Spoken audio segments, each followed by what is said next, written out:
क्या एक ही घर में 2 या 3 भाई रहते हों और उनकी डीपीज़ भी अलग हों, उनके इन्वर्टर्स भी अलग हों और उनके लिए सोलर सिस्टम भी अलग-अलग लगाना हो? तो क्या हर एक इन्वर्टर के लिए सोलर स्ट्रक्चर अलग-अलग बनाना ज़रूरी है? अस्सलामु अलैकुम, मैं हूं मोहम्मद साकिब और आप देख रहे हैं हमारा यूट्यूब चैनल एलआर इंजीनियरिंग। आज हम आपको एक ऐसा प्रैक्टिकल सोलर इंस्टॉलेशन दिखाएंगे जहां हमने एक ही स्ट्रक्चर के ऊपर 2 अलग इन्वर्टर्स के लिए सोलर पैनल्स को अलग-अलग कॉन्फ़िगर किया है। यानी स्ट्रक्चर 1 और सोलर पैनल्स की जो कनेक्शन है, उनकी इन्वर्टर्स के लिए अलग-अलग 2 स्ट्रिंग बनाई हैं। हर इन्वर्टर के ऊपर अलग-अलग पैनल्स लगे हुए हैं।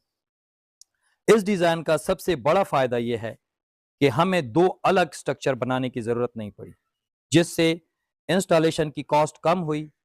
रूफ स्पेस बची और छत पर गैर ज़रूरी जगह भी कवर नहीं हुई। ख़ास तौर पर ऐसे घरों में जहां एक ही छत के नीचे 2 या 3 भाई अलग-अलग डीपीज़ और अलग इलेक्ट्रिकल सेटअप्स के साथ रहते हैं, ये सॉल्यूशन काफ़ी प्रैक्टिकल साबित हो सकता है। आज की वीडियो में हम आपको इसी इंस्टॉलेशन का structure, panel separation, complete layout design और दोनों इन्वर्टर्स की कॉन्फ़िगरेशन प्रैक्टिकली दिखाएंगे, ताकि आपको समझ आए कि ये सेटअप किस तरह प्रॉपर्ली और सेफली किया जा सकता है। तो सबसे पहले छत का इंतखाब हमने किया है। आप देख सकते हैं कि इस छत के ऊपर बाएं हाथ पर हमने यहाँ पर सोलर का तकरीबन 21 पैनल्स का स्ट्रक्चर यहाँ पे हमने डिज़ाइन किया है, जिसके ऊपर 20 पैनल्स इजीली इंस्टॉल हो सकते हैं। 21 पैनल्स के स्ट्रक्चर का डिज़ाइन करने का ये मकसद है कि जिस तरह आप देख सकते हैं कि यहाँ पर 7 पैनल्स की स्ट्रिंग यहाँ पर है, इसी तरह 7 पैनल्स यहाँ पर इंस्टॉल किए जा सकते हैं और इसके नीचे जो सबसे नीचे जो इसकी पार्टीशन की गई, यहाँ पर भी 7 पैनल्स लगा सकते हैं। फिलहाल यहाँ पर टोटली तकरीबन 14 पैनल्स इंस्टॉल हैं। यहाँ पर आप देख सकते हैं दोस्तों कि ये 4 पैनल ऊपर और 4 पैनल नीचे, ये हमने एक इन्वर्टर के लिए हमने ये 8 पैनल्स इस साइड पे लगा दिए हैं। इसी तरह यहाँ पर जो इसी लाइन में जो बाकी 3 पैनल ऊपर और 3 पैनल जो है ना नीचे, यहाँ पर इंस्टॉल कर दिए। ये हमारे 6 पैनल्स का सेटअप बन गया है दूसरे इन्वर्टर के लिए। दोस्तों यहाँ पर हमने ताज कंपनी का डे टाइम इन्वर्टर जो कि प्योर साइन वेव है, वो हमने इंस्टॉल किए हैं और इसकी जो वीडीसी है वो है 550 वोल्ट्स, यानी कि 10 तक के पैनल्स आप एक स्ट्रिंग में इस इन्वर्टर के ऊपर लगा सकते हैं। टोटली पैनल्स आप इसके ऊपर 20 तक इंस्टॉल कर सकते हैं। तो हमने पहले से ही यहाँ पर 20 पैनल का स्ट्रक्चर डिज़ाइन किया है। जब इनकी रिक्वायरमेंट ज़्यादा होंगी और अपने रिक्वायरमेंट्स के हिसाब से जब ये 20 पैनल्स लगाएंगे, तो इसमें जो दरमियान में जो आप देख सकते हैं कि एक पैनल है, इस पैनल को वेंटिलेशन के लिए और मेंटेनेंस के लिए यहाँ से निकाल दिया जाएगा और बाद में जो है ना यहाँ पर 10 पैनल्स की 2 स्ट्रिंगें बन जाएंगी। इसके अलावा दोस्तों आप वायरिंग देख सकते हैं कि बिल्कुल प्रॉपर्ली इसकी वायरिंग की गई है। दोस्तों इसकी वायरिंग की फिनिशिंग भी आप देख सकते हैं कि फिनिशिंग भी इसकी बेहतरीन की गई है। केबल टाई की मदद से सारे पैनल्स को हेड टू टेल जो है ना कनेक्ट कर दिया गया है और 8 पैनल को सीरीज में बनाकर एक स्ट्रिंग बनाई गई है एक इन्वर्टर के लिए और 6 पैनल्स की स्ट्रिंग हेड टू टेल यानी नेगेटिव टू पॉजिटिव हमने सारे 6 के 6 पैनल्स की एक दूसरी स्ट्रिंग बनाई है और उसको हम दूसरे इन्वर्टर के लिए उनकी वायर्स को लेके गए हैं। दोनों वायर्स की जो पाइपिंग है, आप देख सकते हैं उनकी जो पीवीसी पाइपिंग है, क्योंकि पोर्च में ही दोनों डीपीज हैं और दोनों डीपीज के साथ इन्वर्टर को इंस्टॉल करना था, तो दोनों स्ट्रिंगों को एक ही जगह पे ला के अलग अलग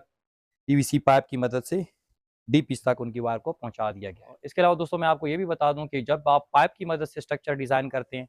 तो इन पाइप की आप इनकी लाइफ को डबल करने के लिए और इनके ऊपर जो कार्बन लगा होता है उससे भी अपने आप को बचाने के लिए आप लोग ये कर सकते हैं कि इन पाइप को पहले आप बिल्कुल अच्छे तरीके से कपड़े से या कपड़े की मदद से इसकी पेट्रोल या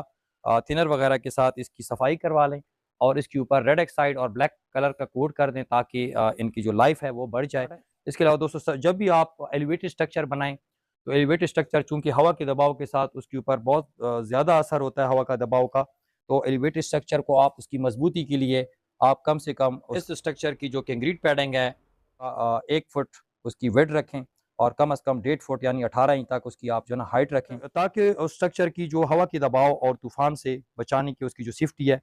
उसको उसकी मजबूती की जा सके और उसको हवा और तूफान से नुकसान ना पहुँचे। उसकी आप जितनी ज़्यादा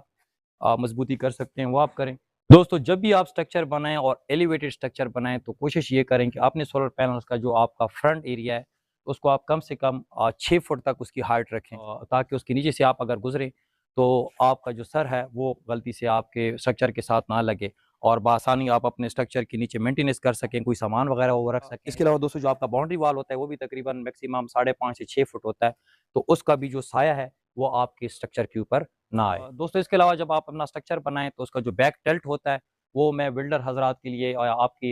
इन्फॉर्मेशन के लिए मैं आपको बता दूं कि अगर आप लोगों ने 2 पैनल्स का सेटअप लगाना होता है, यानी कि आगे से आपने फ्रंट लाइन में आपने कुछ पैनल्स लगाने होते हैं और कुछ बैक साइड पे आपने पैनल्स लगाने होते हैं। तो ये आपका अगर 2 लाइन में है, तो अगर आपने फ्रंट इसका दोस्तों रखा है 6 फुट, तो बैक साइड आप इसका 9 फुट रखें। इसी तरह अगर आपकी 3 लाइन्स हैं, तो उसमें आपने कोशिश ये करनी है कि हर लाइन के बाद आप कम से कम 1.5 फुट का आप उसकी पीछे जो बैक साइड की हाइट है उसको ज़्यादा रखें। दोस्तों, जब भी आप किसी स्ट्रक्चर के ऊपर वर्टिकल अगर आप सोलर पैनल्स लगाना चाहते हैं,